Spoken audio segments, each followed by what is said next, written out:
자, 우리가 47과를 우리가 오늘은 할 텐데요.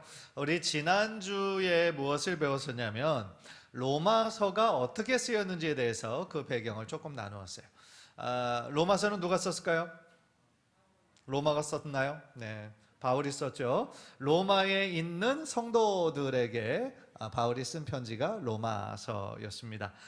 바울이 이제 3차 전도 여행까지 했잖아요. 1차, 2차, 3차 전도 여행. 1차는 2년을 했고 2차는 3년, 3차는 4년 동안 소아시아 그리고 유럽 지역을 이렇게 순회를 했어요. 그리고 이제 그 1차, 2차, 3차 선교를 마치고 꼭 돌아와서 보고하는 교회가 있었는데 그 교회 이름이 뭘까요? 안디옥 교회였어요. 안디옥 교회. 최초의 어떻게 보면 교회라고 그리고 최초의 그리스도인이라는 별명을 받았던 교회, 선교의 중심이 되고 선교의 거점이 되었던 교회, 바로 안디옥 교회였죠. 그래서 이제 안디옥 교회에서 이렇게 보고를 하는 도중에 또 여러 가지 또 유대교 정통 유대인들이 이렇게 와가지고 또 바울을 대적하고 또 못살게 굴고 핍박하고 박해하면서 바울이 참 여러 방면으로 많은 고난을 당했었죠.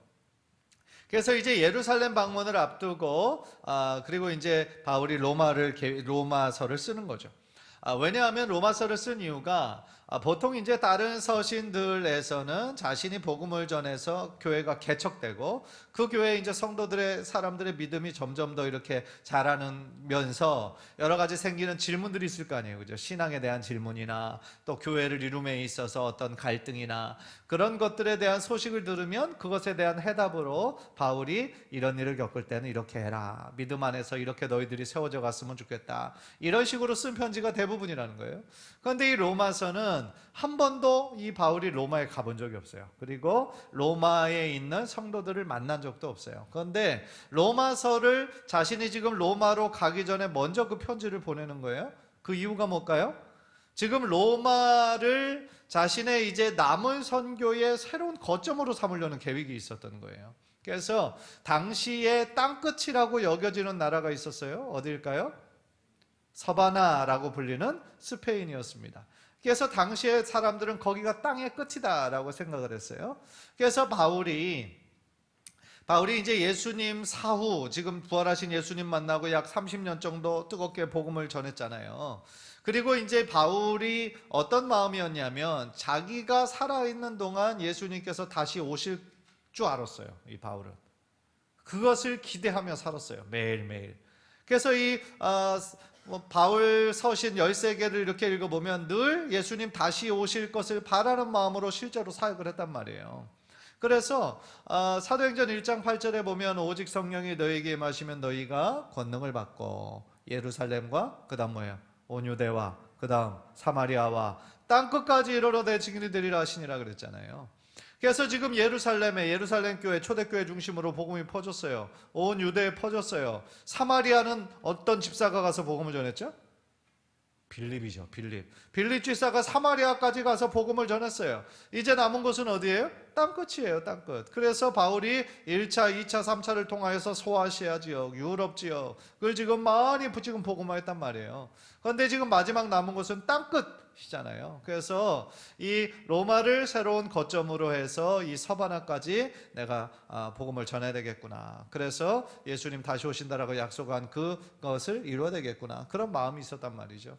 그래서 사도행전 20장 24절 말씀에 그 말씀 있잖아요. 어떤 자기의 유명한 사명, 그 선언문 같은 거, 나의 달려갈 길과 나의 그 길을 주님 아신다고 자기의 목숨을 조금 더 귀한 것으로 여기지 않겠다라고 그 말씀하는 구절도 있잖아요. 그러니까 그 정도로 바울은 자신의 생명을 다하는 그날까지 예수 그리스도의 복음을 땅끝까지 전해야 되겠다라는 그 열정과 그 사명으로 묶여져 있는 사람이었죠. 그래서 한 번도 가보지 못했던, 한 번도 만나지 못했던 로마교회 성도들에게 그것을 목적으로 지금 편지를 쓰고 있죠. 그래서 이제 이 로마서를 보면은 복음이 무엇인지, 자신이 믿고 있는 이 복음이 무엇인지 굉장히 체계적으로 전했어요. 그래서 갈라디아서를 먼저 바울이 썼거든요. 갈라디아서에도 사실은 이신층의 내용이 있는데 이 갈라디아서의 내용을 일단은 기본으로 하고 그 다음에 여러 가지 더 많이 설명을 해서 정말 로마서와 같은 훌륭한 책을 남기게 되는 거죠. 그래서 로마서의 핵심 개념이 뭐냐면 이신칭이에요. 이신칭의 뜻이 뭘까요? 오직 믿음으로, 이신 그러니까 믿음으로써 칭의, 의롭게 칭함을 받는다. 오직 믿음으로 의롭게 의롭다 함을 얻는다 라는 것이 이신칭의죠. 그래서 그 내용이 이 로마서의 내용에 담기게 되는 겁니다. 그래서 우리가 지난주에 이제 로마서가 어떻게 쓰였는지 배경을 살펴보았고요. 오늘은 이제 이 죄수 바울이 로마 도착하는 화면 보여주세요. PPT. 그 부분에 대해서 우리가 함께 나눌 거예요. 그래서 오늘 우리가 나눌 것은 총 4가지 파트입니다. 가이사랴에서 2년을 보내요. 왜냐하면 그때 벨리스 총독의 재판을 받기 위해서였습니다. 그런데 이제 이 2년 동안에 총독이 바뀌어요. 그래서 벨리스 총독에서 베스도 총독으로 새로운 총독으로 바뀌게 되고요. 베스도 총독에게 또 이제 이 성난 유대인들이 또 고소를 하죠. 그래서 예루살렘에서 사내들인 공회를 열 거니까 바울을 그쪽으로 보내달라. 그렇게 요청한 이유는 그 오는 그 길에 숨었다가 이 바울을 암살해야 되겠다, 죽여야 되겠다 그런 생각을 한 거죠. 그런데 바울이 누구를 통하여 그 소문을 들은 거예요. 그래가지고 이 베스도 총독에게 무엇을 제안했냐면 나는 황제의 재판을 받고 싶다 라고 얘기를 하죠. 그래서 어떤 유대인들의 지금 그런 요구보다도 이 바울이 황제 재판을 받고 싶다 이것이 훨씬 더 힘이 있었던 거예요. 왜 그랬을까요? 바울이 어떤 신분이 뭐였죠? 로마 시민권자였기 때문이죠. 로마 시민권은 이 정도로 당시에 최고로 힘이 있는 그런 특권이었던 거죠. 그래서 바울이 이제 로마행을 재판을 받기 위해서 가는 거예요. 그런데 배를 타고 이제 가야 되는데 사실은 죄가 결정되지 않았죠. 그렇지만 그 재판을 받기 위해 가는 중이니까 죄수의 모습이 되는 거죠. 그래서 그 가기 위해 이제 여러 가지 배를 타고 가는 도중에 그 배가 파산을 하고 중간에 멜리데 섬에 도착을 해서 또 죽을 뻔하고 뭐 여러 가지 우여곡절을 겪은 후에 마침내 로마에 도착을 하게 되는 그 과정이 이 사도행전 24장부터 마지막 장까지 나온다. 그리고 그토록 기대하던 그 로마 황제 앞에 재판을 받는 장면이 있을까요? 없을까요? 사도행전에? 있어요? 없어요? 있어요? 그 성경 나도 좀 봐야 되겠는데. 안 나오는데. 없어요. 예, 그 로마 황제 그 재판 받는 그 장면은 안 나와요. 안 나와. 예. 그리고 그 당시 황제는 사실은 네로 황제였는데 네로 황제를 이 바울이 이 2년 그 기다리는 동안에 아직까지 만나지는 못했어요. 왜냐하면은 당시 네로 황제가 이 18개월인가 다른 나라를 막 순회하면서 어떤 거를 했다고 그러거든요. 그래서 만나지는 못하지만 어쨌든 28장에 보면 계속해서 자신의 그 가택 연금돼 있는 곳에 사람들이 찾아오니까 비록 자유의 몸은 아니지만 찾아오는 사람들에게 부지런히 하나님 나라의 복음을 전파하는 그 대목이 나오게 되는 거죠. 그래서 오늘 그 내용을 우리가 살펴보도록 하겠습니다. 그런데 오늘 공부가 최고로 짧습니다, 여러분. 기쁜 소식이죠. 그 대신 다음 주는 엄청 깁니다. 그래서 오늘 어쨌든 3장밖에 안 돼서 빨리 마무리를 하고 또 다음 주에 또 공부를 할 준비를 해야 되겠죠. 자, 로마 도착하는 부분 나오고요. 이 가이사랴에서 2년을 구금을 당합니다. 가이사랴라고 했을 때요, 이 지역인데요, 지명인데 카이사르를 위한 도시라는 뜻이에요. 카이사르, 이게 발음의 차이인데 C죠. C죠. 시저라는 말은 황제를 지칭하는 말이죠. 그러니까 이 헤롯이 그 예루살렘의 분봉이었던 이 헤롯이 이 로마 황제를 위한 도시로 봉헌을 한 도시가 가이사랴였던 거예요. 그래서 이 가이사랴의 로마에서는 총독이 살게 하고 또 가장 높은 총독이 사니까 그 휘하에 많은 군인들이 이 가이사랴에 주둔하고 있었죠. 그래서 그 도시는 항구 도시였다라고 그랬고요. 예루살렘에는 천부장이 있었고 역시 로마 관료죠. 1000명을 이렇게 다스릴 수 있는 천부장이 있었고 또 그 휘하에 군인들이 다스리고 있었던 데가 바로 예루살렘이었습니다. 그런데 예루살렘에서 이 바울이 잡히거든요. 이 유대인들, 성난 유대인들에게 잡힙니다. 그런데 이제 이 천부장이 소동이 일어나는 것을 보고 그를 붙잡죠. 보호하죠. 보호해서 이 바울이 자신이 로마 시민권자를 밝히니까 그를 안전한 가이사랴 지역으로 이동을 시키는 겁니다. 그 대목이 나오는 거죠. 자, 바울의 로마 재판을 위한 절차를 보면은요, 이 유대인들이 사내들인 공회를 요청을 한 다음에 암살을 계획을 합니다. 이 사내들인 공회라는 것은 사두개인과 바리새인들 중심으로 한 70여 명의 의회였어요. 매년 열리는 것이 아니었고 어떤 중요한 이슈가 있을 때마다 모이는 그런 회의였습니다. 그런데 공회를 요청한 다음에 바울을 암살할 계획을 했던 것이죠. 그래서 두 번째, 로마 시민 바울을 위한 로마의 조치. 천부장이 그것을 알아채고 밤 제3시에 가이사랴까지 갈 보병 200명, 기병 70명, 창병 200명, 470명의 아주 그냥 무장한 군인들로 호송하게 하고 안전하게 가이사랴로 이동시킵니다. 그 이유는 뭘까요? 로마 시민이었기 때문에 그런 거예요. 다른 거 이 사람이 정말 예수의 복음을 잘 전하는 사람이었기 때문에 그런 거 아니에요. 로마 시민이었기 때문에 무슨 일이 있어도 지켜야 됐던 거예요. 그만큼 당시에 로마 시민권은 엄청난 특권이었다라는 거죠. 자, 천부장의 편지 보고서를 보면 글라우디오 루시아는 총독 벨릭스 각하께 문안하나이다. 이 사람이 유대인들에게 잡혀 죽게 된 것을 내가 로마 사람인 줄 들어 알고 군대를 거느리고 가서 구원하였다가 유대인들이 무슨 일로 그를 고발하는지 알고자 하여 그들의 공회로 데리고 내려갔더니 고발하는 것이 그들의 율법 문제에 관한 것뿐이요 한 가지도 죽이거나 결박할 사유가 없음을 발견하였나이다. 그러니까 유대인들이 보기에는 이 사람 꼭 죽여야 된다라고 얘기했는데 로마인의 천부장의 입장에서 다 들어보니까 이 죽을 죄가 있어요, 없어요? 죄가 없어요. 그냥 자기네들끼리의 어떤 그런 종교에 관한 문제로 지금 딱 이해를 한 거죠. 그러나 이 사람을 해하려는 관계가 있다고 누가 내게 알려주기로 곧 당신께로 보내며 또 고발하는 사람들도 당신 앞에서 그에 대하여 말하라 하였나이다. 이 천부장이 총독에게 쓴 편지의 내용이었던 거예요. 그래서 총독 벨릭스에게 이제 바울이 인도가 됩니다. 그래서 그 총독이 읽고 바울더러 네가 영지 사람이냐 물어 길리기아 사람인 줄 알고 이르되 너를 고발하는 사람들이 오거든 내 말을 들으려 하고 헤롯궁에 그를 지키라 명하니라. 5번을 보면 지금 거기에 가이사랴에 안전하게 지금 있는 그 상태에서 대제사장 아나니아가 어떤 장로들하고 한 변호사 더둘로라고 하는 사람을 데려와서 또 기소를 하는 거예요. 그래서 바울을 고발하니라 기소했다라는 거예요. 바울을 부르매 더둘로가 고발하여 이르되 벨릭스가 가여, 벨릭스가 지금 로마 총독이에요. 우리가 당신을 힘입어 태평을 누리고 이 민족이 당신의 선견으로 말미암아 여러 가지로 개선된 것을 우리가 어느 모양으로나 어느 곳에서나 크게 감사하나이다. 지금 아부를 하는 거죠. 위대한 지금 당신에 계셔서 우리가 지금 평안함을 누리고 있습니다. 자, 여기서 그 다음에 당신을 더 괴롭게 아니하려 하여 우리가 대강 여짜옵나니 관용하여 들으시기를 원하나이다. 우리가 보니 이 사람은 전염병 같은 자라. 지금 이 사람이 누구예요? 바울을 지금 기소하는 거예요. 이 변호사까지 대동하게 와가지고 누가요? 대제사장 아나니아가. 이 사람은 전염병 같은 자라. 천하에 흩어진 유대인을 다 소요하게 하는 자요 나사렛 이단의 우두머리라.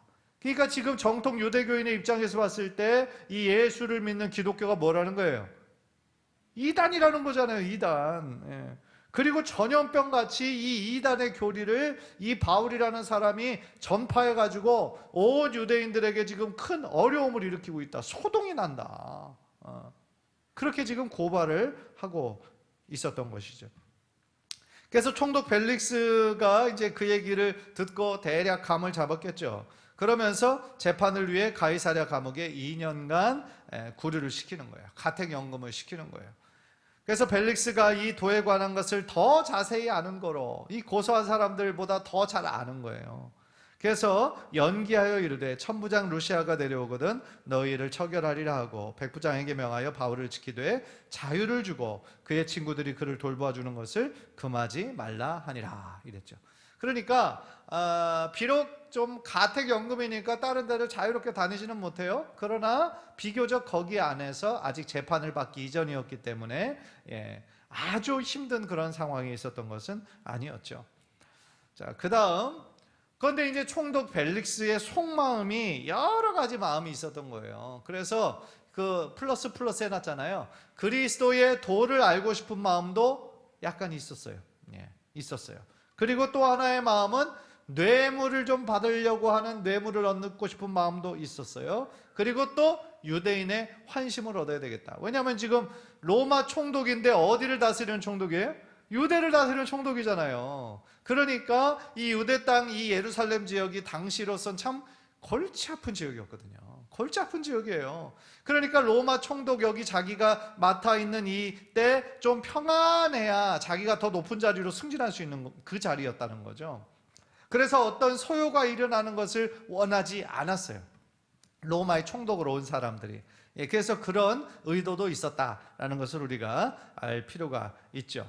그래서 보시면, 그 성경 구절 보시면, 바울이 의와 절제와 장차 오는 심판을 강론하니 벨릭스가 두려워하여 대답하되 지금은 가라, 내가 틈이 있으면 너를 부르리라 하고. 그러니까 예수 그리스도의 도에 대해서 알고 싶은 마음이 있어요. 그러니까 당시 로마인들 중에서도 이 예수의 도에 대해서 들은 사람이 있었단 말이에요. 그러니까 그것이 과연 어떤 것인가 알고 싶은 마음이 인간적으로 있었어요. 그런데 여기서 지금 바울이 얘기하는 게 하나님의 의를 얘기하고 절제를 가리키고 장차 오는 심판을 가리키고, 그러니까 그 마음에 당연히 두려운 마음이 들고 거부감이 들었겠죠.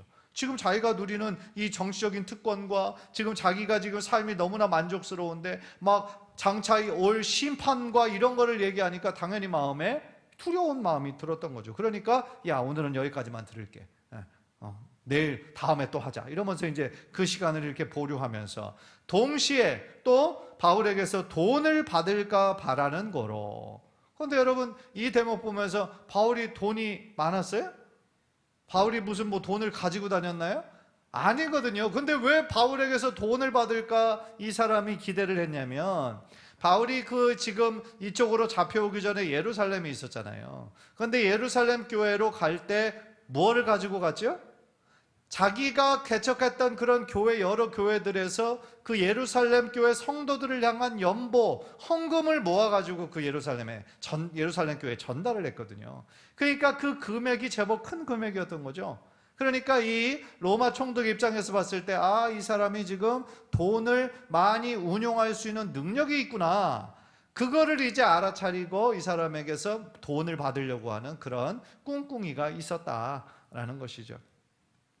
더 자주 불러 같이 이야기하더라. 이태가 지난 후, 2년이죠. 이태가 지난 후 보르기오 베스도가 벨릭스의 소임을 이어받으니, 그러니까 벨릭스의 그 임기는 끝나고 베스도가 이제 있게 됐다라는 거죠. 벨릭스가 유대인의 마음을 얻고자 하여 바울을 구류하여 두니라라고 했습니다. 그 다음에 이제 총독 베스도가 또 부임을 했어요.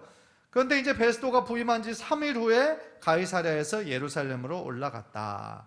이제 이때를 또 못 기다리고 대제사장 가나니아가 또 2차로 바울을 고발을 하죠. 그래서 사도행전 25장을 보면, 대제사장과 유대인 중 높은 사람들이 바울을 고소할세 베스도의 호의로 바울을 예루살렘으로 옮기기를 청하니 이는 길에 매복하였다가 그를 죽이고자 함이더라. 이제 총독이 바뀌었으니까 조금 이제 또 정책이 바뀌겠지. 그러니까 예루살렘에서 우리가 사내들인 공회의에서 우리가 정식으로 회의를 잘할 거니까 좀 그 사람을 보내달라, 이렇게 요청하면 새로 부임한 지 얼마 안 됐으니까 유대인들의 마음을 잘 들어주겠지, 이렇게 꿍꿍이를 짠 거죠.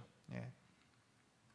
그래서 10번 보시면, 총독 베스도의 속마음, 유대인의 마음 얻기. 베스도가 유대인의 마음을 얻고자 하여 바울더러 묻되 내가 예루살렘에 올라가서 이 사건에 대하여 내 앞에서 신문을 받으려느냐, 이렇게 묻죠. 그랬더니 바울도 이제 누군가에게 이 첩보를 들은 거죠. 아, 거기로 가면 큰일 납니다. 지금 당신을 죽이려는 암살 때가 기다리고 있습니다, 라는 얘기를 듣죠. 그러니까 여기에서 내가 가이사께 상소하노라. 가이사, 황제인 거죠. 시저. 가이사께 상소하노라 한데 베스도가 베스자들과 상의하고 이르되 네가 가이사에게 상소하였으니 가이사에게 갈 것이라 하니라, 이렇게 얘기를 하죠. 찍소리도 못하는 거예요. 예. 왜냐하면 어떤 로마 시민도 내가 황제 앞에 재판을 받겠다 그러면 무슨 일이 있어도 황제 앞에 데려다 줘야 되는 거예요. 그게 당시의 법이에요. 예. 그러니까 아무리 유대인들에게 잘해줘가지고 잘 보이고 싶은 마음이 동시에 있지만 유대인들의 어떤 요구보다 로마 시민이 바울의 요구에 더 우선적으로 할 수밖에 없는 처지였다라는 거죠. 자, 그래서 여러 가지 우여곡절을 통해서 마침내 로마에 도착을 합니다. 그래서 1번을 보면 로마 시민 바울이 로마 황제 재판을 청구를 하죠. 그래서 아그리빠가 베스도에게 이르되 이 사람이 만일 가이사에게 상소하지 아니하였더라면 석방될 수 있을 뻔하였다 하니라. 아까도 뭐 총독 벨릭스도 그랬고 베스도도 그랬고 천부장도 그랬고 이 사람이 죽을 만한 어떤 죄는 없어요. 당시 그러니까 자신들이 보기에 자기들의 어떤 종교에 해당하는 그런 이야기인 거지 이 사람을 꼭 죽여야 되는 그 죽어야 될 그 법을 어긴 일이 없었다라는 거죠. 그렇지만 어쨌든 황제 앞에 서고 또 황제 앞에 재판을 받고 이제 자신의 무죄함을 판결을 받은 다음에 로마에서 복음을 전할 수 있잖아요. 그러니까 지금 로마 황제가 있는 로마로 지금 이송되기를 바울이 원하고 있었다라는 거죠. 자, 2번 죄수 이송선을 타고 로마로 압송해 됩니다. 우리가 배를 타고 이달리아로 가기로 작정되매 바울과 다른 죄수 몇 사람을 아구스토스의 백부장 율리오라는 사람에게 맡기니. 그러니까 자신은 죄가 없음에도 불구하고 죄수로 차청하는 거예요. 그래서 황제 앞에 자신이 떳떳하게 죄가 없음을 밝히고 이제 로마에서 자유롭게 복음을 전파하기 위함이었던 것이죠. 자, 3번 죄수 이송선의 파선. 죄수를 죽이려는 백부장과 군인들을 저지하는 로마 시민 바울. 그래서 파선이 돼요. 뭐 그 다음 페이지에 나오죠. 그 유라굴로라고 하는 엄청난 광풍을 만나게 돼요. 그래서 그 배가 아무래도 큰 배였을 텐데 그 물건들을 다 버리고 뱃사람으로 이루어진 그 사람들도 살 소망을 잃어버렸다 그랬어요. 얼마나 그 광풍이 심했으면. 그런 엄청난 우여곡절이 있었고 마침내 또 배가 파선이 돼요. 그랬더니 그 지금 죄수를 끌고 가는 그 배이기 때문에 이제 많은 그 군인들이 이 죄수들 도망칠 수 있으니까 다 죽입시다. 이렇게 얘기를 하죠. 현실적으로 다 죽입시다. 그러니까 이 율리오라는 백부장이 바울을 살려야 됐다라는 그런 마음이 있었기 때문에 다른 죄수들도 죽이지 마라. 그렇게 이야기를 했던 것이죠. 자, 멜리데 섬에 도착합니다. 파선된 이후에 여러저러 이렇게 휩쓰이다가 한 섬에 도착을 했는데 멜리데 섬이에요. 구조된 후에 안즉 그 섬은 멜리데라 하더라 라고 했어요. 그래서 이제 다 물속에서 파선돼 있다가 겨우 막 부서진 그 배 조각, 나무 조각 붙잡고 지금 다 살아나왔으니까 다 기진맥진이죠. 그리고 다 물에 젖어 있잖아요. 얼마나 추웠겠어요. 그래서 불을 피우죠. 그 종족들이 불을 피워주죠. 그런데 그 불을 피워줬는데 그 불에서 그 나무 속에 있던 독사가 불을 막 뜨거우니까 갑자기 확 나온 거죠. 그래서 누구를 물었을까요? 바울을 물었어요. 그랬더니 거기에 원주민들이 뭐라고 생각했냐면 역시 이 사람은 죄인은 죄인인가 보다. 역시 얼마나 죽을 죄를 졌으면 이 광풍에서는 살아남았지만 여기 나무 속에 독사가 나와서 이렇게 물어 죽이니까 말이죠. 그러니까 이 사람 확실히 죽을 죄를 지긴 쳤구나. 이렇게 생각하고 뭘 기다리고 있냐면 이제 독사에 물렸으니까 금방 죽겠지 하고 기다리고 있는데 바울이 죽어요, 안 죽어요? 안 죽어요. 물렸는데 툭 그냥 던져버리고 가만히 이렇게 있으니까 사람들이 깜짝 놀라는 거죠. 그런 해프닝이 있었습니다. 그리고 이제 5번 로마에 마침내 도착을 하죠. 그래서 가택이 연금이 되는데 우리가 로마에 들어가니 바울에게는 자기를 지키는 한 군인과 함께 따로 있게 허락하더라. 사흘 후에 바울이 유대인 중 높은 사람들을 청하여 그들이 모인 후에 이르되 여러분 형제들아 내가 이스라엘 백성이나 우리 조상의 관습을 배척한 일이 없는데 예루살렘에서 로마인의 손에 죄수로 내준 바 되었으니. 그래서 가택이 연금이 되고 로마 황제 재판을 기다리면서 그곳에 또한 구류를 당하게 됩니다. 그래서 그 두 번째 보시면 바울이 온 이태를 자기 셋집에 머물면서 자기에게 오는 사람을 다 영접했다. 2년 동안 가택으로 연금돼서 왔다 갔다 할 수 있는 자유는 없었어요. 그런데 그 집에 오는 방문하는 모든 사람을 다 영접하고 하나님의 말씀을 가르칠 수 있었고 옥중서신이 바로 여기에서 4개가 쓰여졌다라는 거죠. 그래서 보시면 몸된 교회를 위한 기쁨의 고난이었다. 그래서 그 바울을 지키는 한 군인과 따로 있게 되었고 1번 연금 상태인 로마 집으로 찾아오는 이에게 복음을 전파했다. 한번 이 구절을 다 한번 읽을까요? 바울이 시작. 바울이 온 이태를 자기 셋집에 머물면서 자기에게 오는 사람을 다 영접하고 하나님의 나라를 전파하며 주 예수 그리스도에 관한 모든 것을 담대하게 거침없이 가르치더라. 예, 방문하는 모든 사람들을 만날 수 있었어요. 만나서 복음을 전하고 그들에게 하나님 나라의 도를 전했다, 가르쳤다라는 거죠. 그래서 로마 황제 재판을 기다리면서 이 옥중서신을 집필했는데 옥중서신은 4개를 지칭합니다. 첫 번째는 뭐예요? 에베소서. 따라해 봅시다. 에베소서, 빌립보서, 골로새서, 빌레몬서. 3개는 교회에 향해 쓴 편지고 하나는 개인을 향해 쓴 편지예요. 그래서 에베소, 빌립보, 골로새는 그 지역의 교회에 보내는 편지였고 빌레몬서는 빌레몬이라고 하는 그 사람 개인에게 보내는 편지였다라는 거죠. 자, 그 밑에 있는 성경 구절 우리 다 함께 읽읍시다. 시작. 주 안에서 갇힌 내가 너희를 권하노니 너희가 부르심을 받은 일에 합당하게 행하여. 그 두 번째도 읽읍시다. 시작. 그리스도 예수를 위하여 갇힌 자 된 바울과 및 형제 디모데는 우리의 사랑을 받는 자요 동역자인 빌레몬과. 이러면서 자신이 지금 갇혀 있는 이유가 다른 이유가 아니라 하나님 나라의 복음을 위하여 지금 자기가 갇혀 있다라고 얘기를 하는 거죠. 여러분, 만약에 이 바울이 로마 시민권이 없었다면, 그냥 이스라엘 백성이었다라고 한다면 어떻게 되었을까? 스데반처럼 순교당했을 거예요. 스데반도 이 공회를 통하여서 사실은 유대인의 법에 따라 죽게 된 거죠. 그래서 아마도 이 바울이 로마 시민권자임을 밝히지 않고 자신이 로마 황제 재판을 받겠다라고 요청하지 않았다면 사실은 바울도 스데반 집사님처럼 순교했을 가능성이 크다라는 거죠. 그런데 이 바울이 제가 아까도 잠깐 말씀드렸지만 이 황제 재판을 바로 받지 못했어요. 그리고 2년 동안 이 가택에 연금돼 있다가 또 이 2년의 기간이 끝나서 나중에 풀리게 되고 그 이후로 순교하게 되는데요. 2년 동안 황제를 만나지 못했던 이유가 당시의 황제가 가장 아주 끔찍한 황제 네로 황제였는데 18개월간 그리스로 순회 공연을 다녔다는 거예요. 이 네로 황제가. 그래서 네로 황제를 그 기간 동안 만나지 못했죠. 자, 오늘 배웠던 내용을 한번 좀 결론을 맺으려고 합니다. 사도행전 24장, 28장까지를 보면은요, 바울은 지금 죽을 위협이 있는 줄 알면서도 예루살렘으로 갔어요. 예루살렘으로 가서 계획했던 모든 많은 사역을 마무리를 했습니다.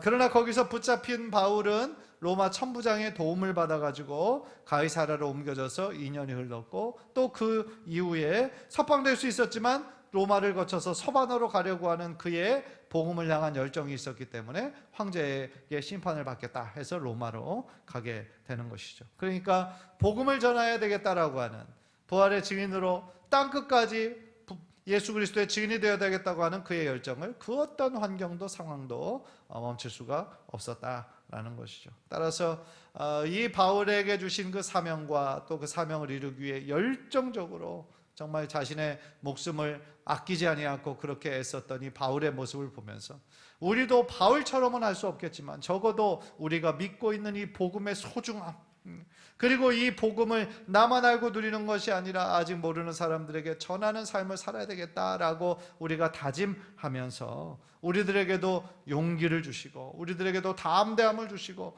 우리들에게도 믿음 주옵소서. 그런 마음으로 정말 주님 앞에 간절함으로 나아가시는 저와 여러분들 되시기를 주님의 이름으로 간절히 축원합니다.